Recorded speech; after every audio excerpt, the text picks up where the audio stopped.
지금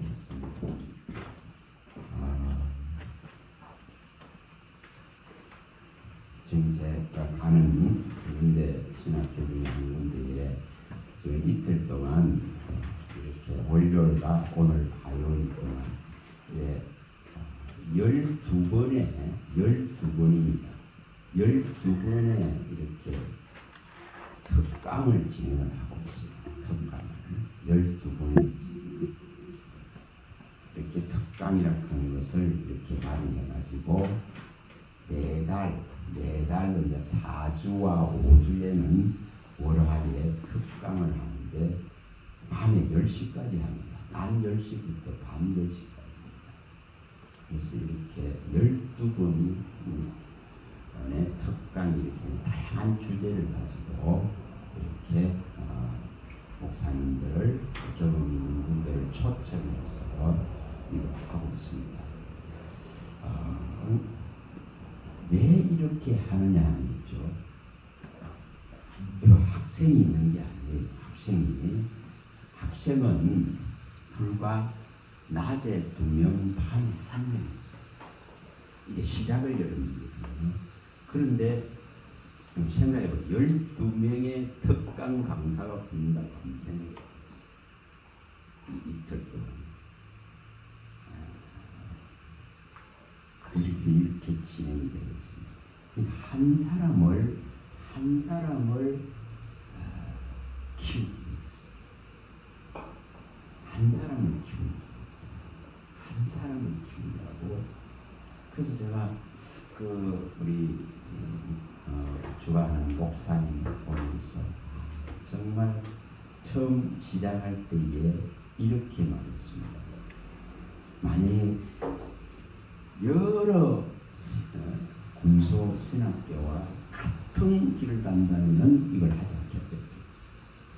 그런데 다른 데와는 다르게 하겠다. 다르게 하기 때문에 해.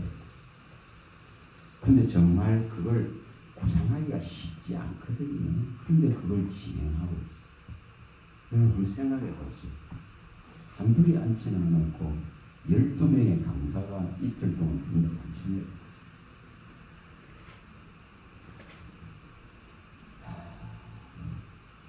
이에 제대로 된 준비를 시키려고.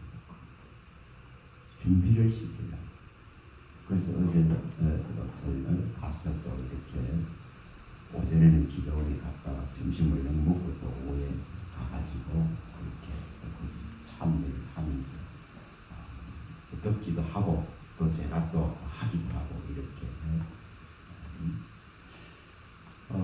그러면서 뭐를 생각을 하게 하시느냐 이 부분을 어제 누가 왔었느냐 여기 지난번에 우리 제가 하였잖아요. 은사 집회 우리 이틀 할 때에 오셨던 우리 김은혜 목사님이 또 강사로 하셔서 1시간 반 정도를 했어요. 그러면서 그분이 뭐를 했느냐 하면은 이 목사님들의 여 목사님들, 특히 이제 여 목사님들, 남자 다 속해졌지만은 목회자들이 어떻게 이렇게 해야 될 것인가, 여 목회자의 등목 같은 이런 것에 대해서 아주 상세하게 그 말씀을 하시죠. 그래서 제가 주님, 주님 저를 좀 교훈해 주세요. 이렇게 하고 갔거든요. 하나님 날 오늘 좀 여기 가는데 교훈 좀 해주세요. 이렇게 하고 갔었어요. 그런데 이제 그분이 와가지고 이걸 쭉적으로 이야기하고 또 경험도 많으시고 또 목회생활도 오래되시고 경험도 많으시고 이러니까 아주 그걸 상세하게 이렇게 이야기하고 참 감동을 받았어요. 눈물도 나고. 하나님 앞에 우리가 너무너무 부족합니다. 그래서 부족한 그 속에서 이 일들을 하려니까 또 상충되는 부분들도 있고 부딪히는 부분들도 있습니다. 근데 그런 모든 부분들에 대해서 어떻게 하면 좋을까 그는 다시 이런 물음을 또 던지게 됩니다. 그래서 이 부분들을 한번 우리가 돌아봐야겠다 싶어서 정말 한 사람을 이처럼 세우려고 하면 얼마나 많은 수고가 있을까 이런 부분들. 우리가 우리 주님이 우리들을 세우려고 모든 희생을 다 해도 참 서기 어렵지 않나요? 맞습니다. 그 정도로 쉬운 것이 아닙니다. 그래서 이 부분들을 한번 이렇게 좀 살펴봤으면 합니다. 그래서 이 자신을 이렇게 진단하는, 우리를 제가 한번 돌아보는 진단하는.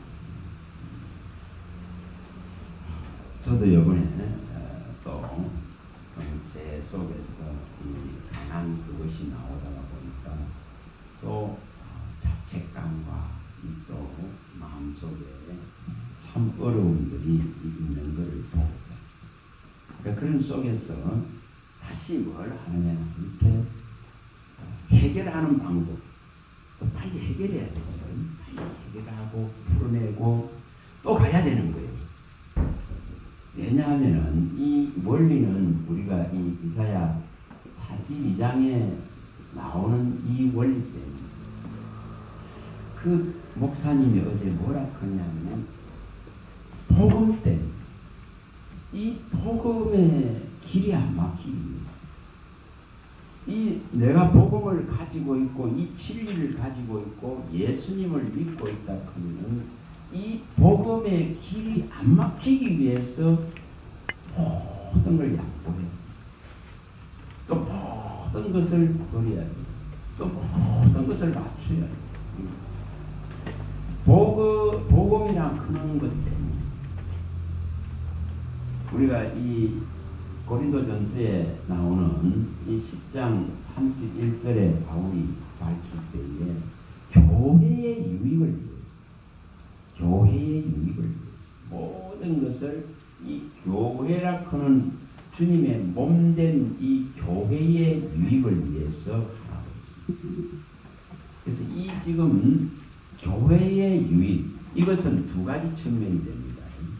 내가 먼저 교회죠. 우리는 살아계신 하나님의 집이요 하나님의 교회입니다.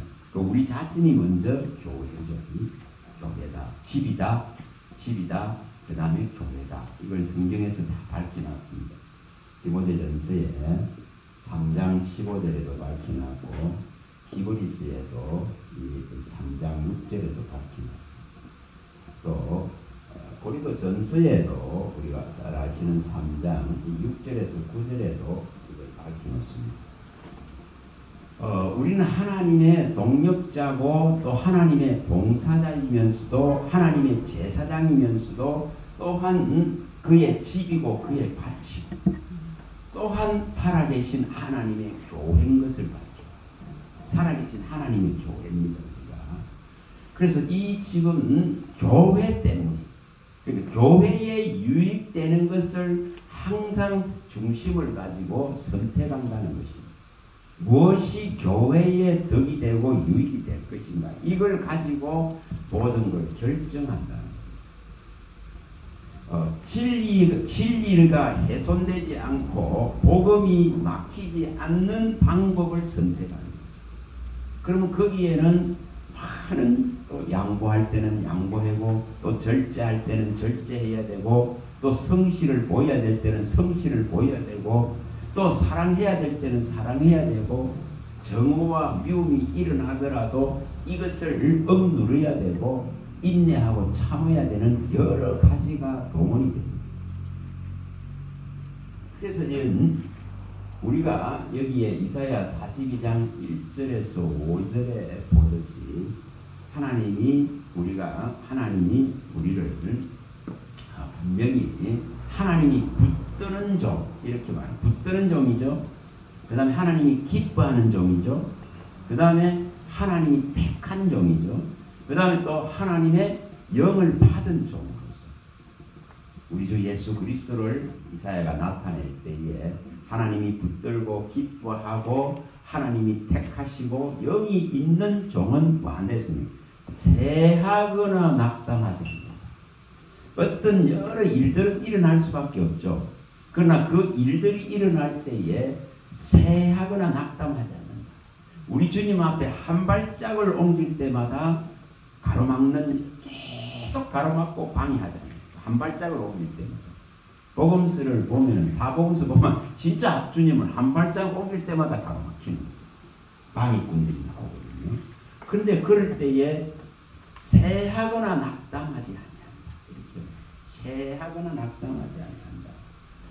그래서 이 지금 이방을 향한 이 땅을 향한 이 놀라운 것을 전달하는 자로서의 이 덕목이라 하는 것이 바로 새하지 않고 낙담하지 않고 아무리 앞에 가로막는 것이 많고 장애가 많고 방해가 수없이 일어나고 욕을 수없이 들어먹더라도 또 이 복음 때문에 이 진리 때문에 또 이 생명 때문에 일어서서 또 가야 되는 거예요.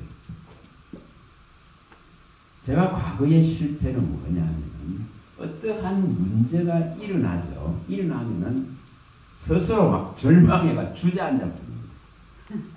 또 하기도 싫어지고 이런 거 있거든요.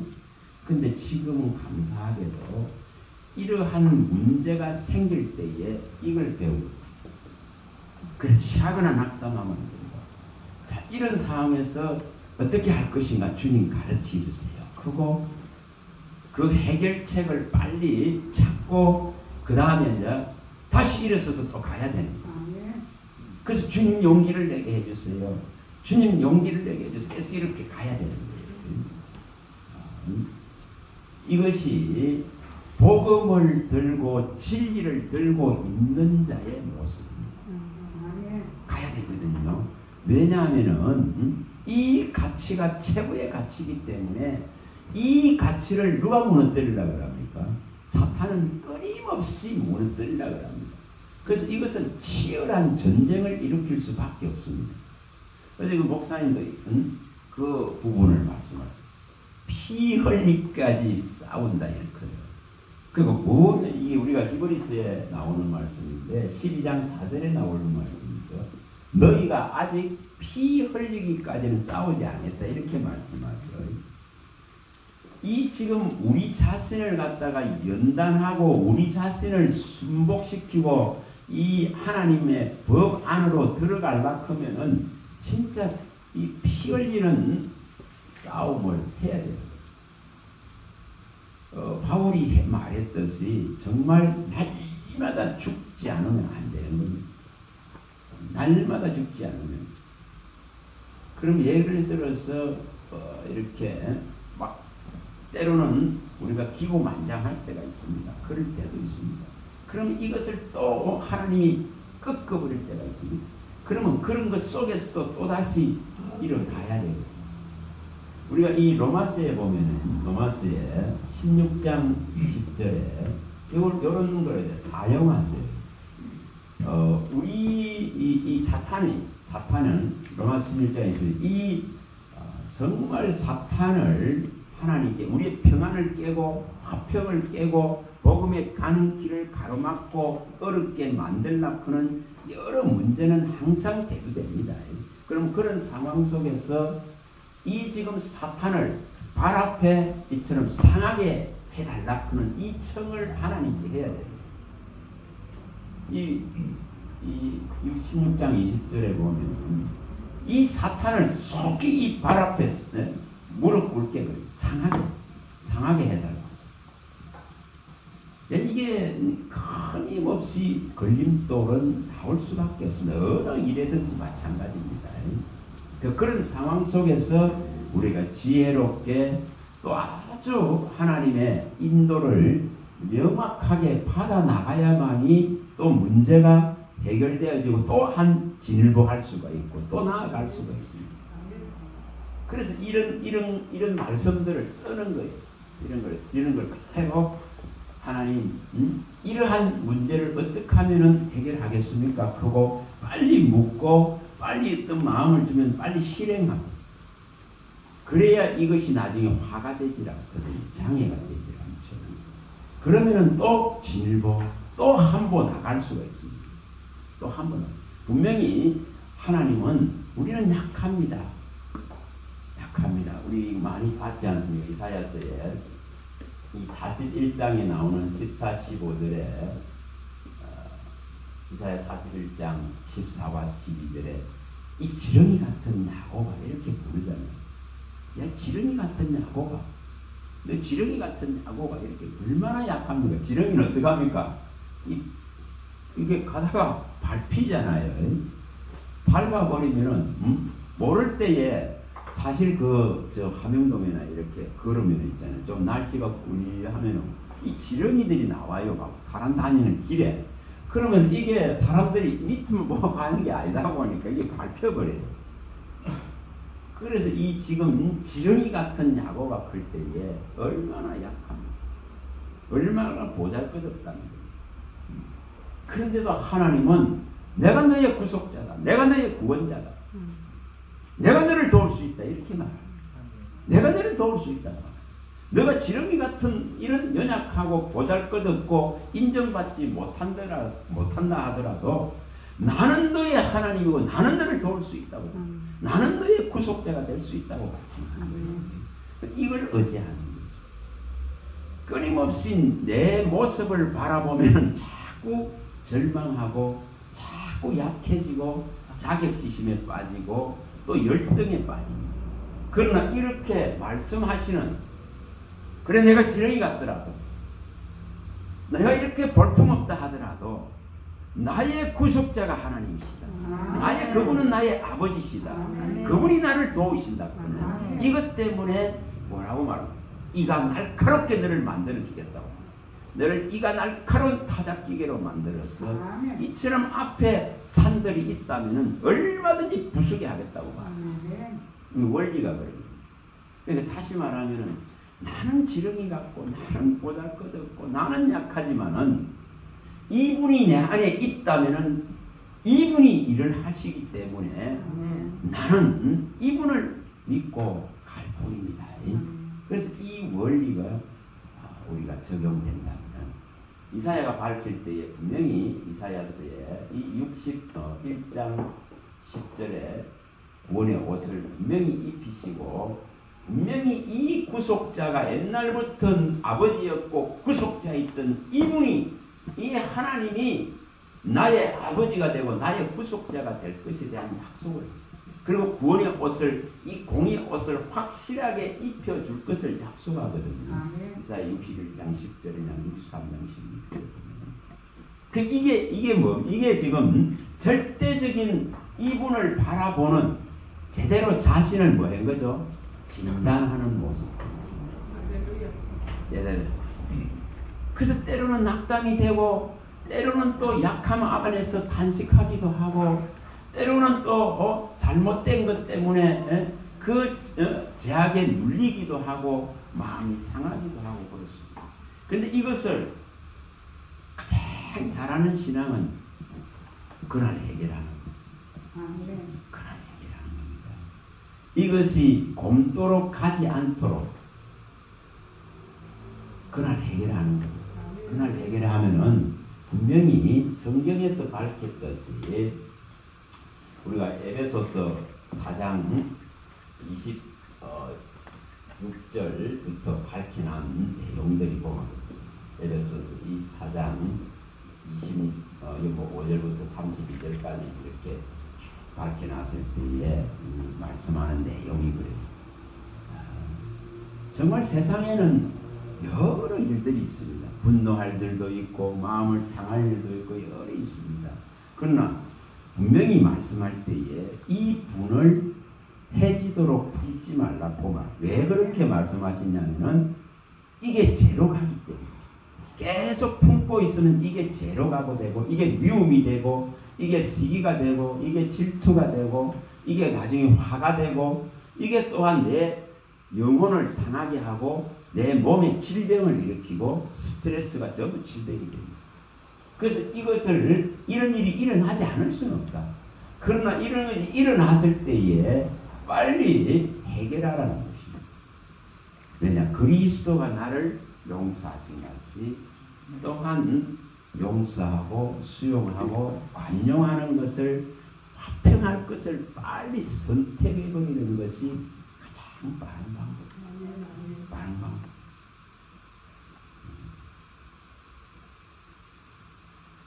이번 주일날은 가서 우리 몇 시간, 한 3시간 기다렸습니다. 그런데 우리 장모님 저기 오고 제가 뛰어가서 딱 품에 앉는데 제 눈에서 눈물이 탁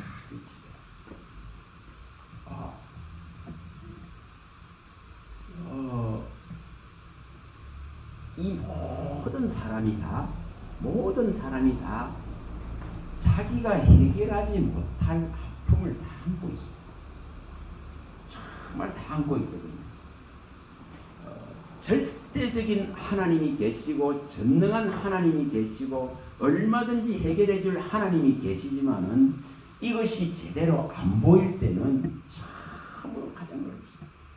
신앙이 가장 어렵습니다. 차라리 안 하는 것이 오히려 있지 않습니까? 더 편할 때가 있습니다. 그래서 제가 도망다니는 사람입니다. 그게 너무 이게 멀리 있으니까 안 보이니까 안 다가오니까 안 느껴지니까 차라리 도망가 보는 게 낫더라고요. 왜냐? 심리적인 부담 때문에. 사실은 예를 들어서 하나님 앞에 한 발짝 더 가 있는 사람과 한 발짝도 못 나아가는 사람과 뒤로 물러가 있는 사람 세 종류를 보면은 세 종류죠. 한 발짝으로 더 나가려고 하는 사람, 또 정체되어 있는 사람, 이것도 저것도 안 되니까 뒤로 물러나 있는 사람, 이 부류들이 있잖아요. 그럼 제일 그게 지금 힘든 사람이 안 물러나고 그냥 이것도 저것도 못하고 있는 이 사람이 제일 힘들어요. 사실은 제일 힘듭니다. 가장 힘든 모습이거든요. 차라리 물러나서 그래 싫어 크고 가버리면 오히려 그게 나을 수 있습니다. 그럼 나중에 어떤 일이 일어나는 하나님이 이렇게 저렇게 해서라도 완전하게 돌이켜서 다시 돌아오게 만들면은 반듯하게 될 수 있거든요. 그런데 여기 그대로 이렇게 서가 있는 사람은 이래도 저래도 못하고 힘들어요. 이게 이스라엘의 모습. 이게 우리가 열왕기상에 나오는 모습이에요. 열왕기상 이 18장에 나오는 모습. 이게 나오는 모습이죠. 열왕기상에 잘 아시듯이. 그래서 하나님 편에도 못 쓰고 바알 편에도 못 쓰고 이러지도 못하고 중간에 서가 있으니까 엘리야가 외치잖아요. 이 양단간에 선택하라. 가려면 가버리고 하나님 편에 쓰고 이렇게 하라고 말합니다. 이게 제일 어려운 부분입니다. 가장 어려운 부분. 그래서 저 같은 경우는 철저하게 떠나본 적이 있어요. 철저하게 버리고 떠나본 적이 있어요. 너무 괴로우니까 그래요. 괴로워. 중간에 서 있는 건 그만큼 힘듭니다. 그래서 우리가 정말 어떻게 하면은 이 지금 생수에 내가 완전히 젖을 수 있을까? 어떻게 하면 내가 그분 안에 완전히 들어갈 수 있을까? 어떻게 하면 너희가 내 안에, 내 말이 너희 안에 이걸 실현할까? 이게 어떻게 하면, 그리고 이 지금 물을 제대로 이 생명수를 받으면은 정말 이처럼 목마름이 없다 했는데 어떻게 하면 이것이 실현될까? 늘 그걸 생각합니다. 어떻게 하면 이게 실현될까? 요한복음 4장 14절이 어떻게 하면 실현될 것인가? 어떻게 하면 이것이 실현될까? 진짜 어떻게 하면 이것이 인생에 실현될 수 있을까? 내가 주는 물을 먹는 자는 영원히 목마르지 아니하리니 그 배에서 영생하도록 솟아나는 샘물이 되리라. 이렇게 말씀하셨습니다. 계속 솟아나는 거예요. 계속 솟아나는 겁니다. 이거는 그치지 않거든요. 어떻게 하면 이게 될까? 제가 고민하는 이런 거예요. 이 지금 어떻게 하면 이게 될까? 그 다음에 이제 이 계시록에 나오는 이 7장 17절 부분에 어떻게 하면 이게 이루어질까? 어린 양 예수 그리스도께서 생명수 샘으로 인도해서 이 자기 백성의 눈에서 눈물을 다 씻긴다 해놓은 거예요. 이게 어떻게 하면은 물론 저기 가면 이루어지죠. 근데 어떻게 하면 이 지금 척박한 이 땅의 삶 속에서 이걸 이룰 수 있을까? 그래서 뭣도 몰라요. 이걸 구합니다. 계시록에 우리가 나오는 이 22장 17절에 나오는 것들은 정말 돈 없는 자도 오고 이 들을 자도 오고 목마른 자도 오고 값없이 와서 생명수를 받아라 이렇게 말씀하거든요. 그 마지막 장면에 나오는 거잖아요. 계시록 마지막 장면 12장에 생명수를 받아라 이렇게 말합니다. 이렇게 들을 자도 오고 정말 목이 마른 자도 오고 원하는 자는 와서 이거 얼마든지 이거 받아라 이렇게 말해요. 원하는 자는 와서 이 생명수를 받아라 이렇게 합니다. 어떻게 하면 이걸 이룰 수 있을까? 이걸 어떻게 하면 이룰 수 있을까? 정말 이사야가 밝히는 이 58장 11절을 어떻게 하면 이룰 수 있을까? 어떻게 하면 이 마른 곳에서 이 마르네 인생 마릅니다. 다 마르죠. 다 목마릅니다. 근데 이 마른 곳에서도 내 영혼을 만족케 하고 이 뼈를 견고하게 하고 또한 이처럼 물된 동산같이 물이 맞지 않는 생같이 해주시겠다 이렇게 말합니다. 어떻게 하면 이게 되지? 이런 그리고 또 이 이사야 우리가 49장 10절에 나오는 이 부분들에 주님은 분명히 말씀하실 때에 너희를 이 지금 샘물의 근원 대신 그분께로 샘물의 근원으로 인도를 한다 이렇게 말을 하더라고요. 샘물의 근원 전부 목마른 거예요. 전부 힘든 거예요. 전부 다 이 영혼의 갈증 속에 다 있는데 분명히 여기 말할 때는 이 샘물의 근원으로 인도하겠다 이렇게 말합니다. 어떻게 하면 이게 될까? 이게 되어지면 목이 안 마르잖아요. 이게 되어지면 갈증이 완전히 내 인생에 해소되죠. 그래서 이러한 부분들을 전부 막 모으고 또 이사야 이 12장 3절에 어떻게 하면 이게 일어나지? 어떻게 하면 이게 일어날 수 있지? 이 기쁨으로 구원의 우물에서 이 어떻게 하면 이 물을 길어 올릴 수가 있지?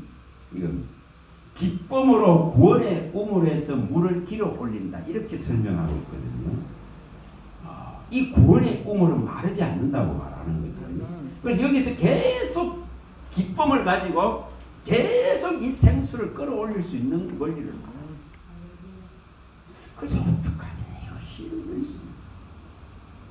어떻게 하면 이런 말씀한 이 부분들이 일어날까?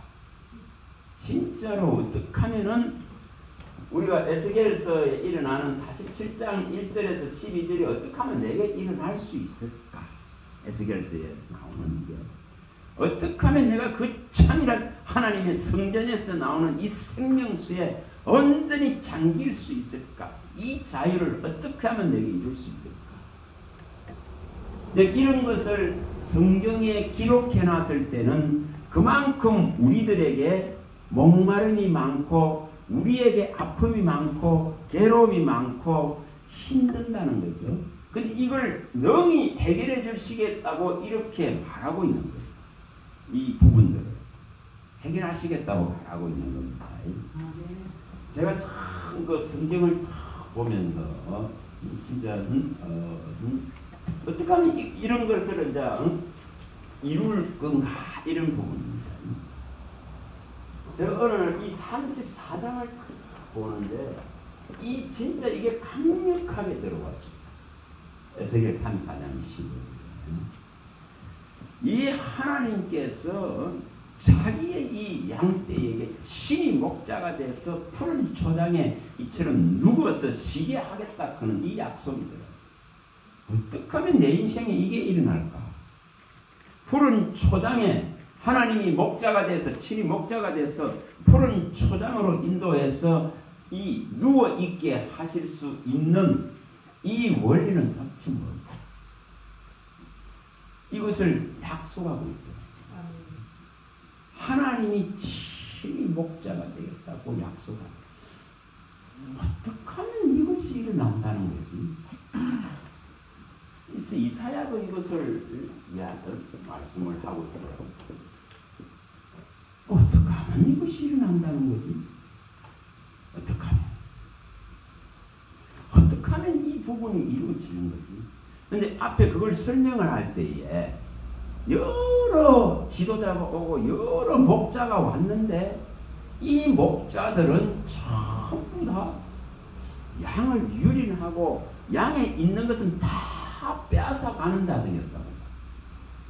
그래서 하나님이 보시니까 이 목자 없이 허덕이고 있는 이스라엘의 자기 백성들을 바라볼 때에 그 긍휼이 불붙듯하고 또한 창자가 떨끗듯이 그 불쌍히 여기는 마음이 일어나시면서 이 말씀을 하는 거예요.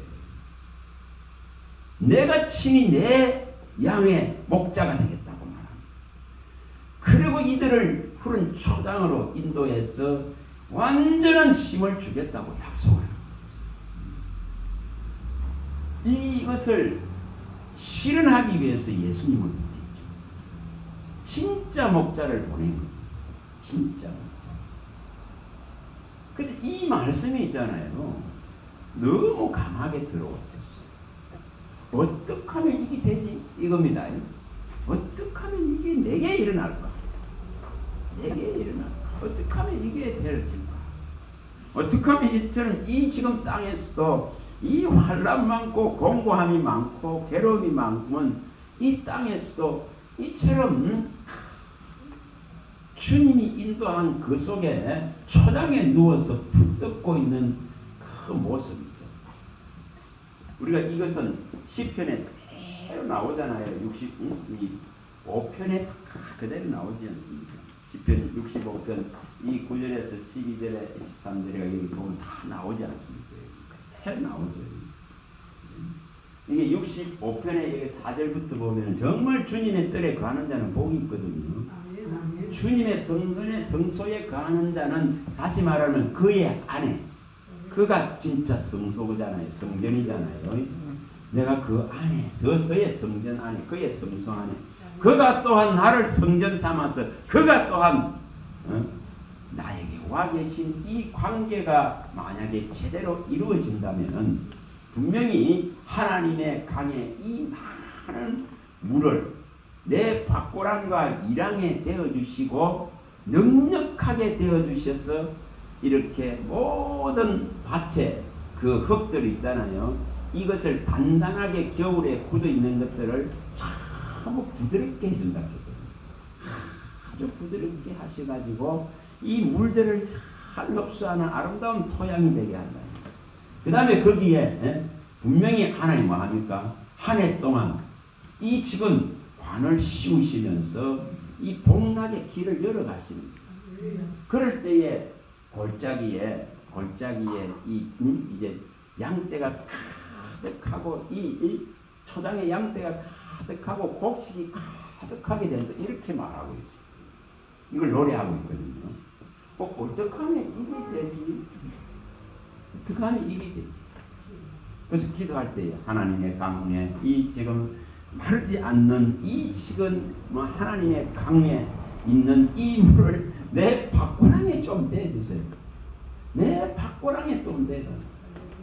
그리고 이 거칠고 이 메마르고 이 힘든 삶 속에 하나님이 이처럼 부드럽게 해달라. 부드럽게 이 흙을 부드럽게 하면서 부드럽게 해서 그걸 막 이렇게 걸어보는 거예요. 막 기도하면서 걸어보는 거예요. 그 초장에 이렇게 양떼가 가득하고 곡식이 가득하고 어떻게 하면 이 복락의 강물을 내게 갖다 댈 건가? 이것은 시편 36절에서도 나오는 내용이잖아요. 어떻게 하나님의 이 복락의 강물을, 이 원천적인 이 생명의 빛을, 이 복락의 강물을 내게로 끌어올 것인가? 이거예요. 이것을 어떻게 하면 일으킬 수 있을까? 이러한 생각을 갖다가 묵상하게 되어지니까 자꾸 이 말씀이 보여져요. 뭐 해야 됩니까? 이게 일어나야 되잖아요. 이게 이루어져야 되잖아요. 이게 내 믿음 안에서 내게 적용되어지고 내게 이것이 이루어져야 되기 때문에 이게 자꾸 보여져요. 그럼 보여지는 그것이 결국 나중에 이것을 이루는 참 하나가 제로가 돼요. 한 말씀 한 말씀이 제로가 되어지고 이 한 말씀 한 말씀이 이러한 생수를 넘치게 이룰 수 있는 방법이 돼요. 그래서 이것이 일어나는 거예요. 이런 걸 그리워하게 되는 거예요. 이런 장면들을. 자, 우리 65편을 한번 가서 한번 봅니다. 10편 65편. 이걸 이렇게 머리로 이 그림을 그리는 거예요. 그림을 그리는 거거든요. 이 9절부터 이 13절에 나옵니다. 이걸 그림을 그리는 거예요. 얼마나 이 모습이 있잖아요. 이 모습 자체가 하나님이 주시는 이게 아주 평화로운 이 화평한 이런 모습이거든요. 자, 9절에서 13절입니다. 9절에 13절. 자, 찾으시기 바랍니다. 65편 9절에 13절. 한번 읽어봅니다. 땅을 돌보사 물을 베어 심히 윤택하게 하시며 하나님의 강에 물이 가득하게 하시고 이같이 땅을 예배하신 후에 그들에게 곡식을 주시나이다. 주께서 밭고랑에 물을 넉넉히 대사 그 이랑을 평평하게 하시며 담비로 부드럽게 하시고 그 싹에 복을 주시나이다. 주의 은택으로 하늘을 반씌우시니 주의 길에는 기름방울이 떨어지며 들의 초장에도 떨어지니 작은 산들이 기쁨으로 띠를 띄었나이다. 초장은 양떼로 옷 입었고 골짜기는 곡식으로 덮었으며 그들이 다 즐거이 외치고 또 노래하나이다. 이걸 이렇게 이제 이 생각하면서 있잖아요. 묵상하고 이걸 그대로 기도로 올리면서 이렇게 그려보는 거예요. 그림을 그리는 거예요. 그림을 그리는 거예요. 그래서 여기 지금 초장에는 양떼로 옷 입고 골짜기는 곡식을 덮였다. 그러니 이처럼 다 즐거이 외치고 또 노래하나. 그래서 이럴 때에 제가 이게 말씀 하나 중에 이 시편 4편 7절에 나오는 있잖아요. 이걸 얼마나 이걸 자꾸 내내게 하시더라고요. 주님이 내게 주시는 이 기쁨, 즐거움, 이것은 세상에서 이처럼 세상의 그 포도주나 곡식이 넘치고 넘치는 것 이것보다도 더 기쁘다고 이렇게 밝힙니다. 시편 4편 7절에 시편 4편 7절에 주께서 내 마음에 두신 기쁨은 그들의 곡식과 새 포도주가 풍성할 때보다 더하다. 이게 영혼의 기쁨과 영혼의 만족과 이 말씀의 생수가 젖어졌을 때에 이런 표현들이 있나. 이 표현들. 근데 우리가 이것을 이렇게 내게 이루어 주시기를 바라고 이걸 그리워하는 거예요. 자꾸. 그래서 이걸 막 계속 고백을 시키시. 예를 들어서 우리가 물질적인 것을 여기에 저들이 가지고 있는 이 새 포도주나 곡식이나 이런 것을 원하는 것이 아니고 내 영혼의 이 기쁨과 만족이 충만해지기를 바라는 이 심정을 가지고 이 기도를 올릴 때에 이것이 어느 날 시간의 흐름 속에서 하나님이 이 말씀을 실현해 이행을 하시. 그래서 처음에는 몰랐었어요. 이게 보여졌기 때문에 이 보여진 걸 구하거든요. 하나님이 내게 보이신 것을 내게 이루고자 하시는구나 하고 구합니다. 그래서 이것을 이제 뒷버릇처럼 자꾸 구하게 하십니다. 이것을 주님이 내게 주신 기쁨은 저들의 목식과 포도주의 풍성할 보다 더하게 하실 것입니다. 이렇게 되는 거예요. 이게 이것이었더라고요. 말씀이었어요. 이것밖에는 영혼을 만족할 수 있는 것이 없더라는 거예요. 영혼을 내 영혼을 외로움에서 건져내고 내 영혼을 도와주고 내를 위무해주고 즐겁게 해주고 기쁘게 해주고 또 일어나게 해주고 용기 내주게 하는 전부 이기더라. 이게 왕이 와서 이 가난하고 가장 힘든 인생을 이 대한민국의 왕이 우리 집에 찾아와서 다둑거리 줬다 한번 생각해봐. 그와 같은 것이 이 왕의 말씀, 왕의 은, 왕의 은. 이게 왕의 말씀. 이 말라고 자 45편에 한다고 있어요. 10편 45편. 2절입니다. 2절. 45편 2절. 1절 2절을 연결해서 읽어보시죠. 10편 45편 2절입니다. 읽어봅니다. 내 마음이 좋은 말로 왕을 위하여 지은 것을 말하니 내 혀는 글솜씨가 뛰어난 설관의 북것과 같도다. 왕은 사람들보다 아름다워 은혜를 입술에 머금으니 그러므로 하나님이 왕에게 영원히 복을 주시되 이 왕을 축복하는 거잖아요. 그러면 내 인생의 진짜 왕은 하나님이시거든요. 하나님, 만왕의 왕이고 완주의 주는 우리 주 예수 그리스도시거든요. 이분이 와서 내게 은혜의 말 한마디를 진짜로 던져준다면 어떻게 했느냐. 이게 이 말씀이라 하는 것이 주는 위로와 기쁨과 도움과 용기와 이 모든 이 죽은 자를 살리는 거예요. 그래서 성경이 말할 때에 하나님의 위로와 하나님의 말씀의 위로와 말씀의 즐거움이 죽음에서 사망에서 절망에서 건졌더라 이렇게 표현해요. 이게 이 위로입니다. 처음에는 이런 것을 구할 때에 몰랐었어요. 사실은 몰랐습니다. 그런데 지금 돌아서 생각해 보면은 이거로 이제 살아가고 있고 이거로서 살아왔고 이거로서 살아가고 있고 이렇게 이걸 합니다. 그래서 주님 말씀으로 도와주세요. 내게 말씀해 밤에 잘 때도 하나님 내게 교훈해 주세요. 교훈해 주세요. 내 가르쳐 주세요. 어제도 거기 가면서 주님 내 가르쳐 주세요. 나를 교훈해 주세요. 분명히 이제 우리는 끊임없이 교훈을 받아야 돼요. 안 받으면 방만해지고 방자해지고 교만해지고 또 어느새 자기도 모르는 새에 높이 올라가 버리길. 그래서 이것이 문제가 일어나요. 그래서 교훈해 주세요. 교훈해 주세요. 이렇게 가서. 그래서 어제 오전에 이제 예배를 하고 그 세 명을 그 공부하는 분들 세 명을 데리고 갔어요.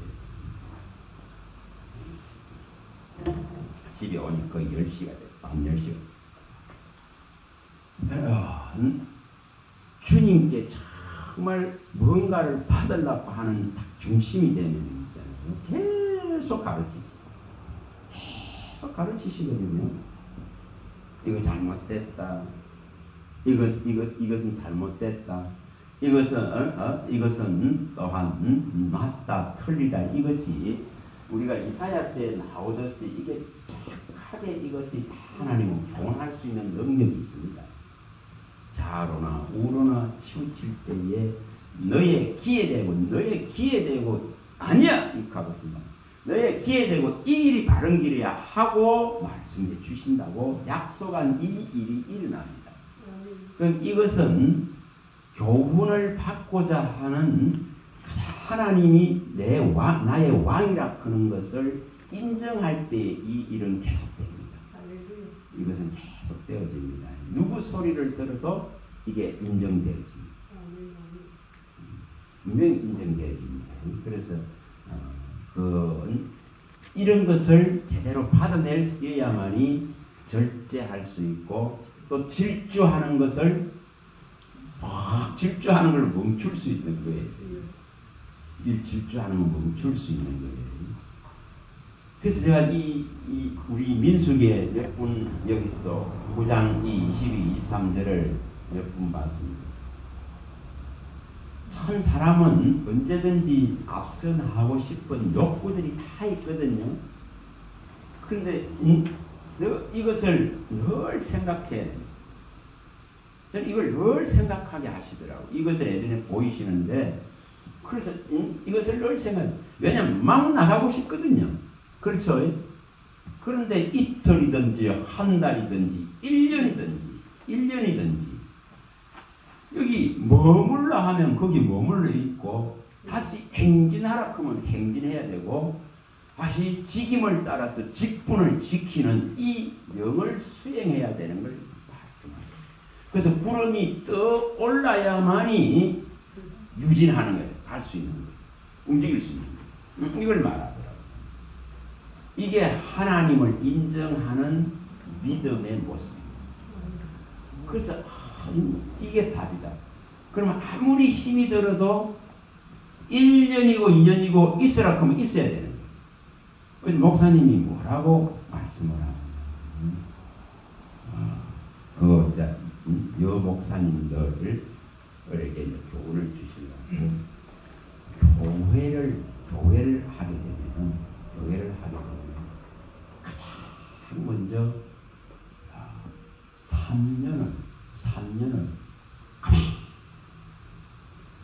3년을 그 교회에 위에 교회를 세워놨다면은 여기 3년 어디죠? 여기 저기 가지 말고 그래서 제가 그걸 들으면서 또 이렇게 이야기하시더라고요. 어느 날 교회에 딱 들어오는데 교회에 들어와서 이거 있죠 이거. 저도 이런 거 보면 막 치우고 이러거든요. 그러면 여기 이파리 사각대 하나 있으면은 아까도 저기 보니까 한 사각에서 띠갖고요.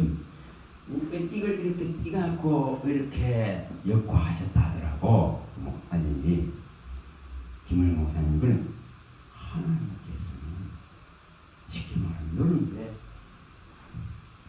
이거에만 같이 네가 한숨을 들어오단 말이야.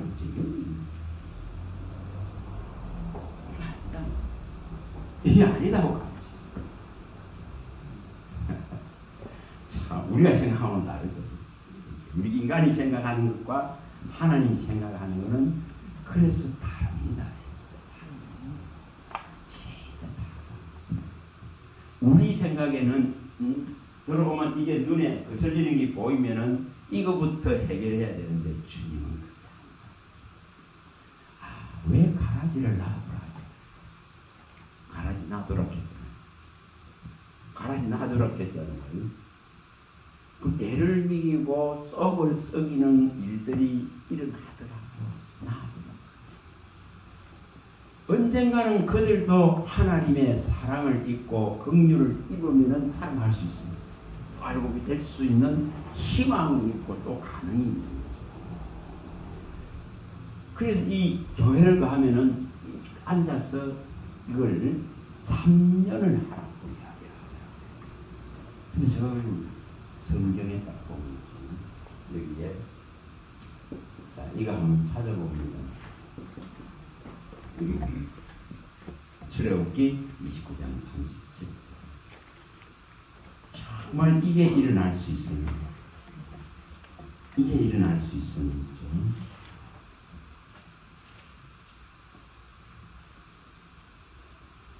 (29장 37절입니다) 자, 한번 읽어봅니다. 29장 37절을 읽어봅니다. 너는 이래 동안 제단을 위하여 속죄하여 거룩하게 하라. 그리하면 지극히 거룩한 제단이 되니 제단에 접촉하는 모든 것이 거룩하리라. 이 원리다. 이 원리다. 어떤 이 지금 교회를 세울 때에 이 원리, 그분이 3년을 그렇게 하라고 이야기하더라고요.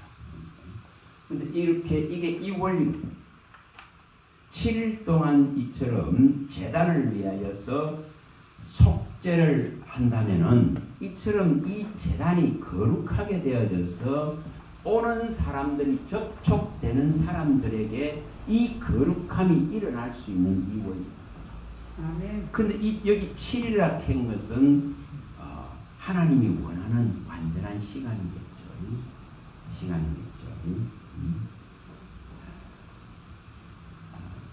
제가 가는 그 조그마한 기도원에 그 원장님 거기에 딱 처음 그 원래 교회 하던 자리입니다.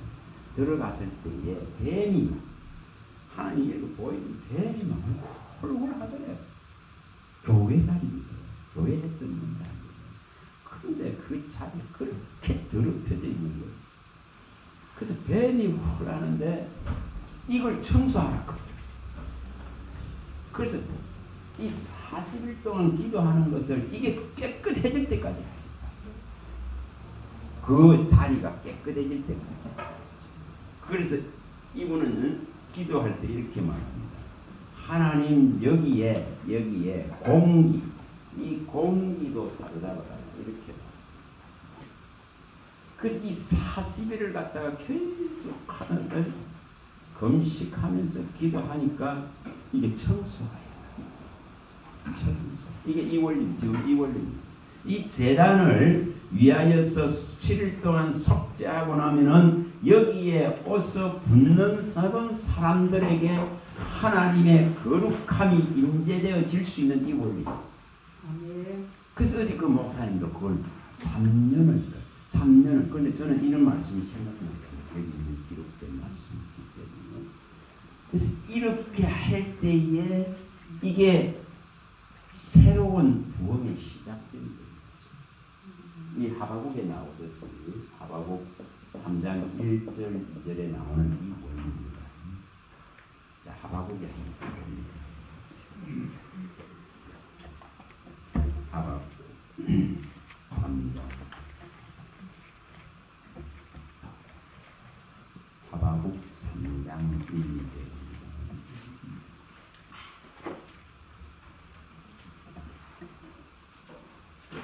하바국 3장 1절입니다. 자, 읽어봅니다. 시히 오롯에 맞춘 선지자 하바국의 기도라. 여호와여, 내가 주께 대한 소문을 듣고 놀랐나이다. 여호와여, 주는 주의 일을 이 수년 내에 부응하게 하옵소서. 이 수년 내에 나타내시옵소서.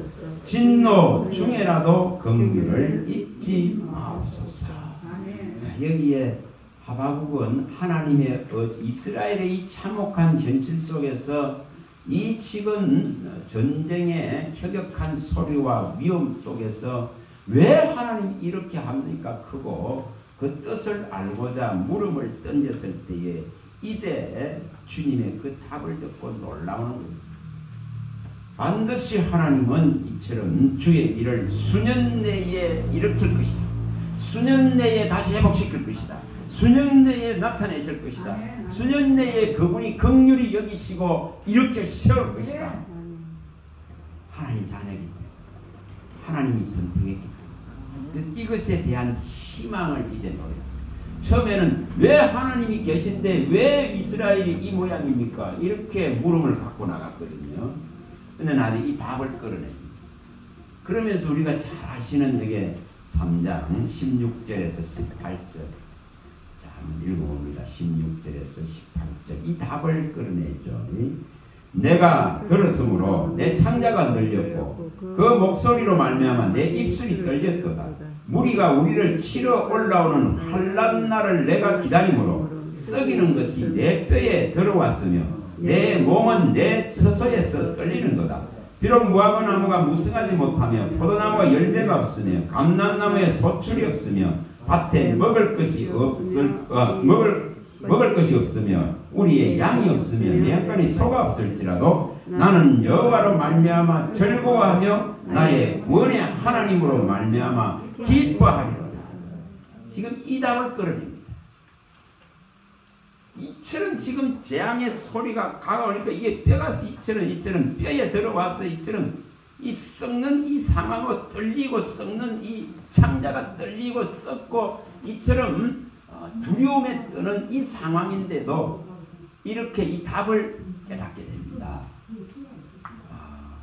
그래서 분명히 하나님은 이처럼 이러한 과정을 통해서 연단이 끝나고 나면은 평안을 주시고 이 단련이 끝나면은 반석되신 말씀 위에 반드시 세워져서 제가 주관하고 주장하지 못하게끔 자기 백성을 만드십니다.